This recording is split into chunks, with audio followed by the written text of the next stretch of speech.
Hello dear students, आज की BA part first year की इस ऑनलाइन क्लास के अंदर मैं आपका स्वागत करता हूं, हार्दिक अभिनंदन करता हूं। देखिए स्टूडेंट्स, पिछले क्लास के अंदर अपन फिज़िकल ज्योग्राफी या जिसको भौतिक भूगोल के नाम से जाना जाता है उसके टॉपिक को लेके चले थे, जिसका नाम था पर्वत निर्माण के सिद्धांत।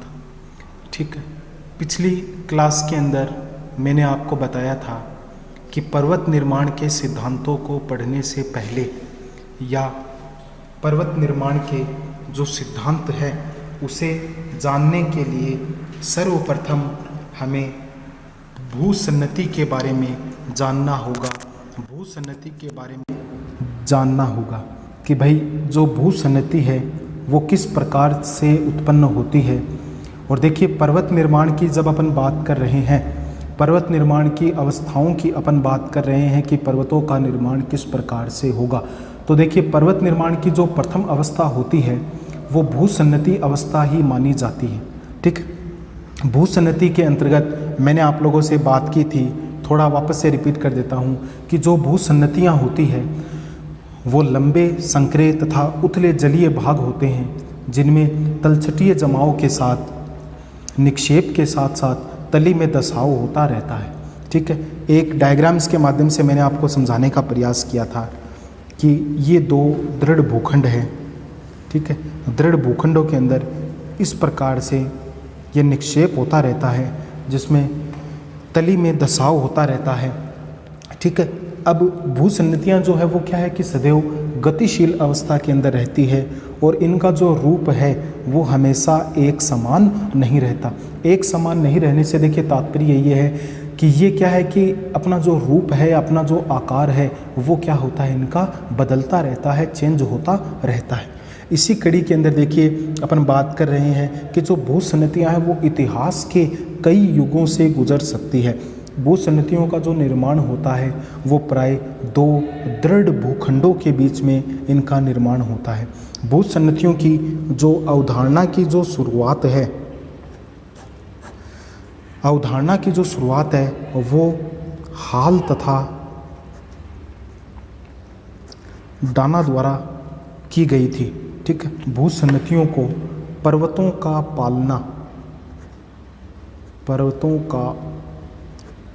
भूसन्नतियों को पर्वतों का पालना के नाम से जाना जाता है या पर्वतों के पालने या झूले के नाम से संबोधित किया जाता है। ठीक है, इसके बाद में मैंने आपको बताया था कि इसको एक सिद्धांत के रूप में, एक संकल्पना के रूप में प्रतिपादित करने का जो श्रेय है वो होग को दिया जाता है। होग ने क्या किया था, इसे एक सिद्धांत के रूप में प्रतिपादित किया था। और हाल और डाला ने क्या किया था, इसकी अवधारणा की शुरुआत की थी। ठीक, ये बात हो गई। नेक्स्ट, भूसन्नतियों के जो विकास की या पर्वतों के विकास की जो अवस्था है उसको तीन कैटेगरी के अंदर विभाजित किया गया था। पहली जो थी वो थी भूसन्नति अवस्था। दूसरी अपन ने बात की थी पर्वत निर्माण की अवस्था। तीसरी अपन ने बात की थी विकास की अवस्था। सबसे पहले पर्वतों का जो निर्माण होता है उसमें सर्वप्रथम जो अवस्था है वो क्या होती है, भूसन्नति होती है। सर्वप्रथम दो दृढ़ भूखंडों के बीच में भूसन्नति का निर्माण होता है। ठीक है, तलछटीय निक्षेप के साथ साथ तली में दसाव होता रहता है। सेकंड जो अवस्था है वो पर्वत निर्माण की अवस्था है कि जिसके अंदर क्या होता है कि जो अत्यधिक जब जमाव होता रहता है तो वो पार्ट क्या होता है, धीरे धीरे ऊंचाई का रूप धारण कर लेता है और पर्वतों का निर्माण की अवस्था की शुरुआत हो जाती है।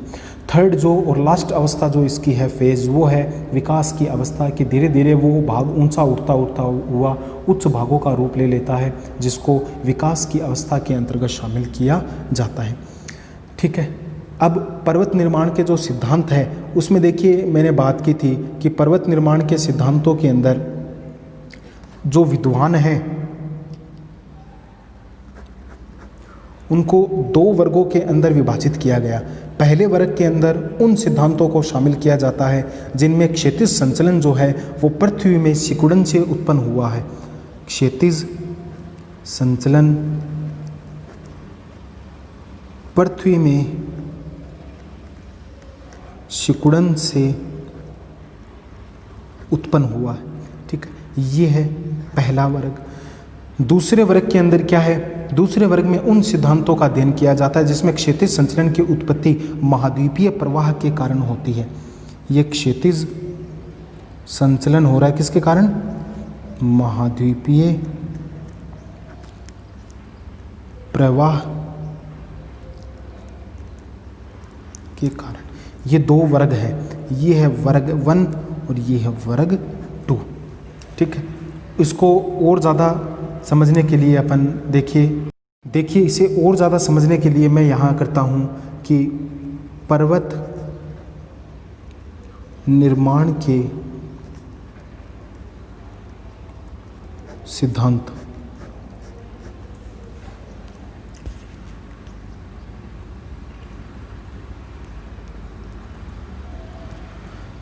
पर्वत निर्माण के सिद्धांत के अंदर देखिए यहाँ अपन बात करते हैं दो वर्ग।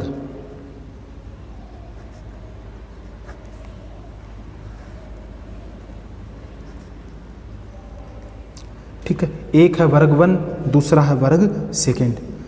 अब वर्ग 1 के अंदर कौन से सिद्धांतों को शामिल किया गया है जिसमें जो क्षैतिज संचलन है, क्षैतिज संचलन की जो उत्पत्ति है वो किसके कारण हो रही है? देखिए इसमें क्षैतिज संचलन, इसकी उत्पत्ति किससे हो रही है? पृथ्वी में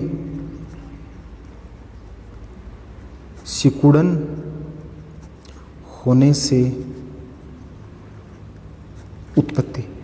ठीक है, पहले वर्ग के अंतर्गत क्या होगा? जिसमें क्षैतिज संचलन, भाई पर्वतों का निर्माण है वो क्षैतिज संचलन के कारण होगा, लेकिन पहले वर्ग के अंदर अपन उन सिद्धांतों को शामिल करते हैं जिसमें क्षैतिज संचलन पृथ्वी में सिकुड़न होने से उत्पन्न होता है। दूसरी अगर मैं बात करूं तो इसमें जो क्षैतिज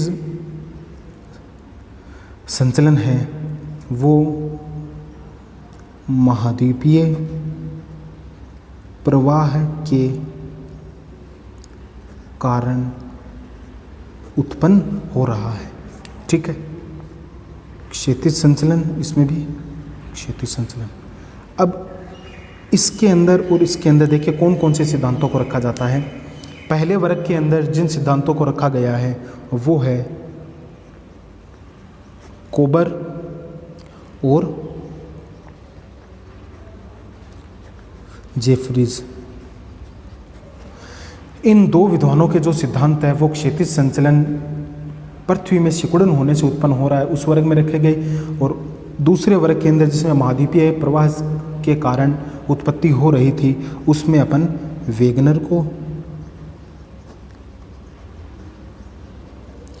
होम्स को और जोली और डेली, इन 4 विद्वानों को अपन रखते हैं। ठीक है, पहला जो सिद्धांत है वो है कोबर का, दूसरा जो सिद्धांत है वो है जेफरीज का। इसके अंदर ये 4 सिद्धांत है, 4 भूगोलवेताओं को सिद्धांत है जिसमें वेगनर, होम्स, जोली और डेली। अपन को इन सभी सिद्धांतों के बारे में पढ़ना है। ठीक है, तो आज अपन लेके चलते हैं कोबर का पर्वत निर्माण का सिद्धांत। ठीक है, अब देखिए कोबर का जो पर्वत निर्माण का सिद्धांत है मैं यहाँ लिख देता हूँ। अब अपन अध्ययन करेंगे कोबर का पर्वत निर्माण का सिद्धांत जिसके अंदर जो क्षैतिज संचलन है उसकी उत्पत्ति पृथ्वी में सिकुड़न के कारण से हो रही थी। ठीक है, देखिए कोबर का जो पर्वत निर्माण का सिद्धांत है उसको पर्वत निर्माणक भूसन्नति सिद्धांत के नाम से भी जाना जाता है। पर्वत निर्माणक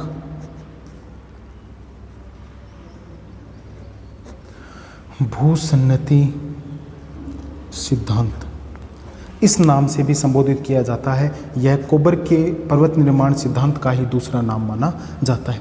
देखिए, कोबर जो था वो जर्मनी का रहने वाला था, जर्मन विद्वान था। कोबर कहाँ का था? जर्मनी का रहने वाला था। और जर्मनी के निवासी जो कोबर है, इन्होंने वलित पर्वतों की व्याख्या के लिए भूसन्नति सिद्धांत का प्रतिपादन किया था। इनका उद्देश्य प्राचीन दृढ़ भूखंडों तथा भूसन्नतियों के मध्य संबंध स्थापित करना था। उनका सिद्धांत संकुचन शक्ति पर आधारित था। इनका जो सिद्धांत है वो संकुचन शक्ति पर आधारित था। ठीक है। पृथ्वी में संकुचन होने से उत्पन्न बलों से अग्र देशों में गति उत्पन्न होती है, जिससे प्रेरित होकर संपीड़नात्मक बल के कारण भूसन्नति का जो मलबा है वो क्या होता है? वलित पर्वतों का रूप धारण करता है। उनके अनुसार जहाँ पर आज पर्वत हमें दिखाई देते हैं वहाँ पर पहले भूसन्नतियाँ थी और उन्हें पर्वत निर्माण स्थल कहा गया है। इन भूसन्नतियों के चारों ओर प्राचीन दृढ़ भूखंड थे जिन्हें क्रेटोजेन कहा गया। ठीक है। अब पहली चीज़ क्या है इसके अंदर? पर्वत निर्माण स्थल। पर्वत निर्माण स्थल, ये अपन इसकी शब्दावली के अंदर बात कर रहे हैं। पर्वत निर्माण स्थल किसने किसको कहा? कि जहाँ पर आज हमें पर्वत दिखाई देते हैं वहाँ पहले क्या थी? भूसन्नतियाँ विद्यमान थी। ठीक है। भूसन्नतियाँ विद्यमान थी। इन्हें पर्वत निर्माण स्थल कहा है। समझ गए बात को? कोबर मानता है कि जहाँ पर आज हमें पर्वत दिखाई देते हैं या पर्वत हमें दृष्टिगत होते हैं वहाँ पर पहले भूसन्नतियाँ विद्यमान थी और इन्हें पर्वत निर्माण स्थल के नाम से जाना जाता है, या कोबर ने इसे पर्वत निर्माण स्थल की संख्या दी है। नेक्स्ट अपन बात करते हैं क्रेटोजेन की।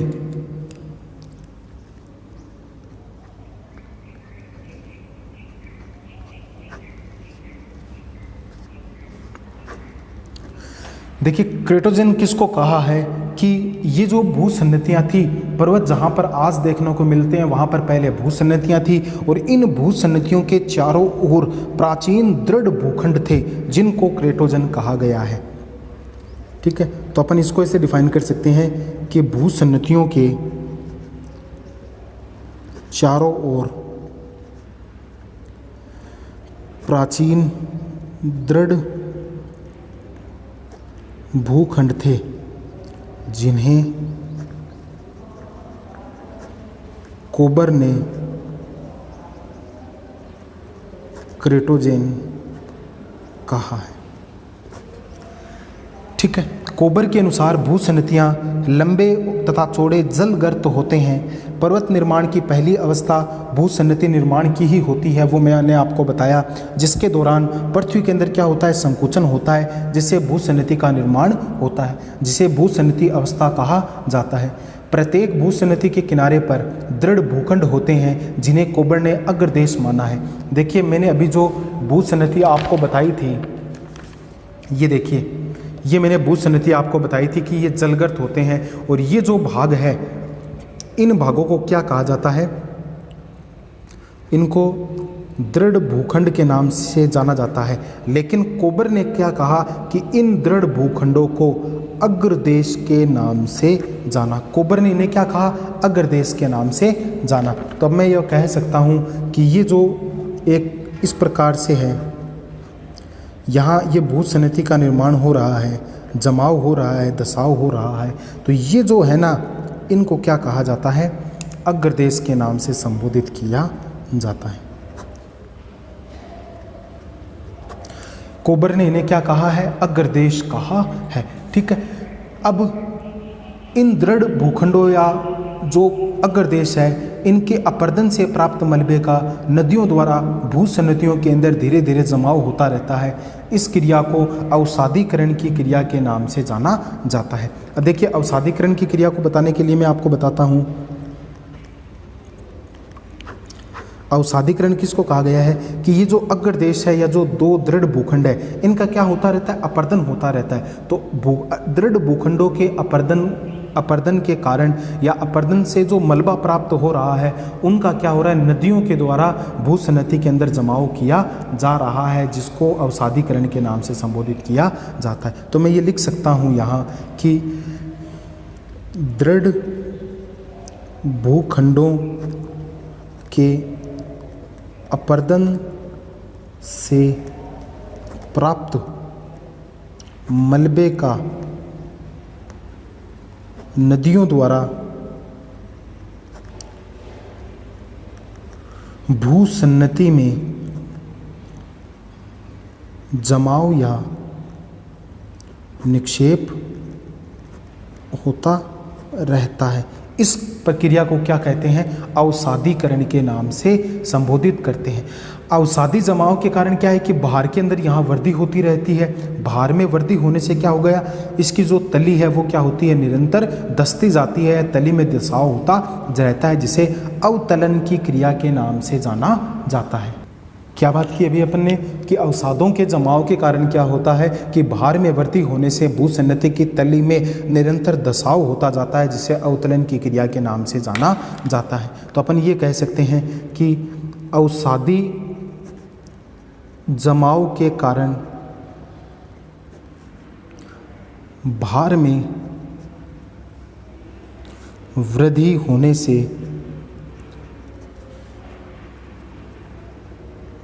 भूसन्नति की तली में निरंतर दसाव होता रहता है। ठीक है, निरंतर दसाव होता रहता है, जिसे अवतलन की क्रिया कहा है। अब ये जो दोनों प्रक्रिया है ना, जिसमें क्या है कि अवसादीकरण और अवतलन की क्रिया, इन दोनों क्रियाओं की क्या है कि लंबे समय तक चलते रहने के कारण भूसन्नति की जो गहराई है वो क्या हो जाती है, अत्यधिक बहुत ज़्यादा गहरी हो जाती है, अत्यधिक हो जाती है, तथा अधिक मात्रा में मलबे का निक्षेप हो जाता है। भाई अपन ने अभी बात की है कि ये है, ठीक है, ये है अग्रदेश या दृढ़ भूखंड।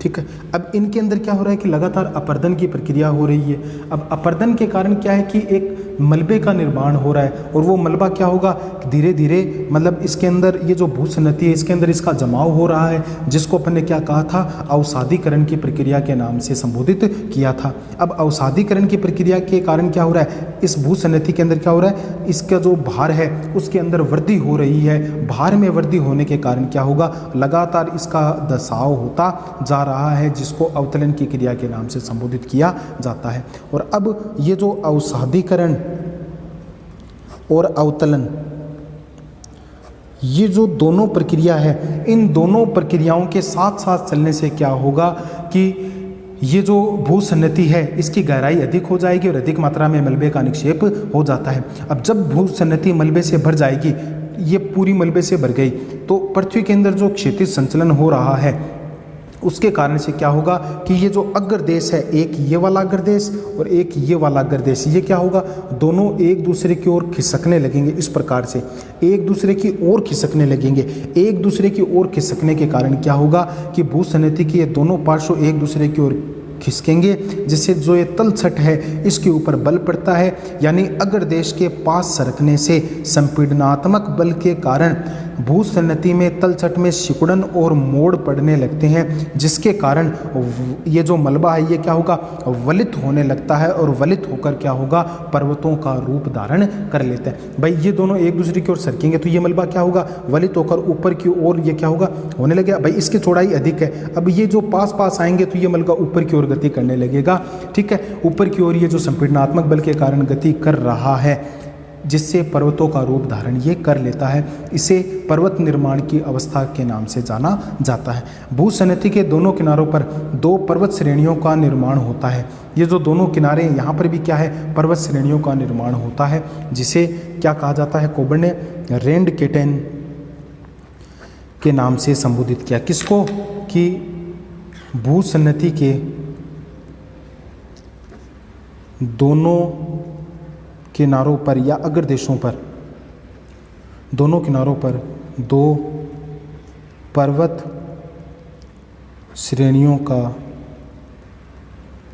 निर्माण होता है, जिसे रेंड केटन के नाम से कोबर ने संबोधित किया है। भूसन्निधि का जो मलबा है वो पूर्णतः या आंशिक रूप से जो इसका वलित होना है वो क्या होता है, संपीड़न का जो बल है उसके ऊपर निर्भर करता है। यदि संपीड़न बल सामान्य होता है तो केवल किनारे वाले भाग ही वलित होते हैं तथा बीच का भाग वलन से अप्रभावित होता है। इस अप्रभावित भाग को कोबर ने स्वासीन वर्ग कहा है। स्वासीन वर्ग, स्वासीन वर्ग किसको कहा है? देखिए मैं लिख देता हूं ताकि आपके आसानी से समझ में आ जाए कि जब संपीड़न बल सामान्य होता है तब केवल किनारे वाले भाग ही वलित होते हैं, बीच का भाग